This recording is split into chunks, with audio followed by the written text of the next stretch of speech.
There are many types of auto lubricants, and choosing the right one can help you make sure that the parts of your car aren't destroyed. You want to do your research and choose the right lubricant company in order to find the right option. 1. Motor oil.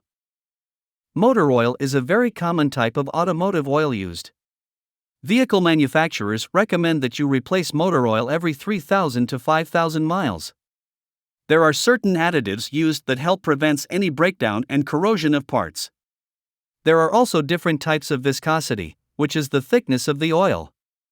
Small numbers indicate the oil is thinner, which makes it easier to flow. It's recommended that when changing out the oil you choose multi-grade oil so that it can keep the viscosity rating when the oil is at different temperatures. There are plenty of lube oil suppliers to choose from, so make sure you are choosing the right one for your vehicle. 2. Gear oil. This oil is typically used in the manual transmission, and when high-temperature lubricant is needed. This type of oil has a smell that is noticeable, so you can detect a leak. 3. Transmission fluid. This type of fluid can help prevent many problems.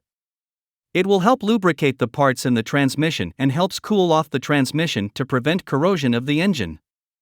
You should check transmission fluid with the vehicle on and with the car on a surface that is flat and level. There is a bright color to help detect leaks. You can check the transmission fluid using the dipstick that is found near the back of the engine compartment. 4. Wheel bearing and chassis grease. This is the common automotive grease that is used and probably the most recognizable. It can be found in suspension and steering joints. This grease is needed to prevent too much wear on the suspension.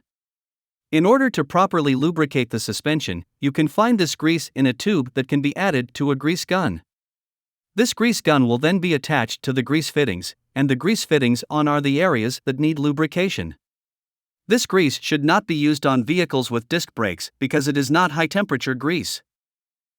5. High-temperature wheel bearing grease. Use this type for areas that have high temperatures. This is the type of grease you should use with disc brakes. This grease will contain an additive that helps it remain slippery, even as the grease is dried.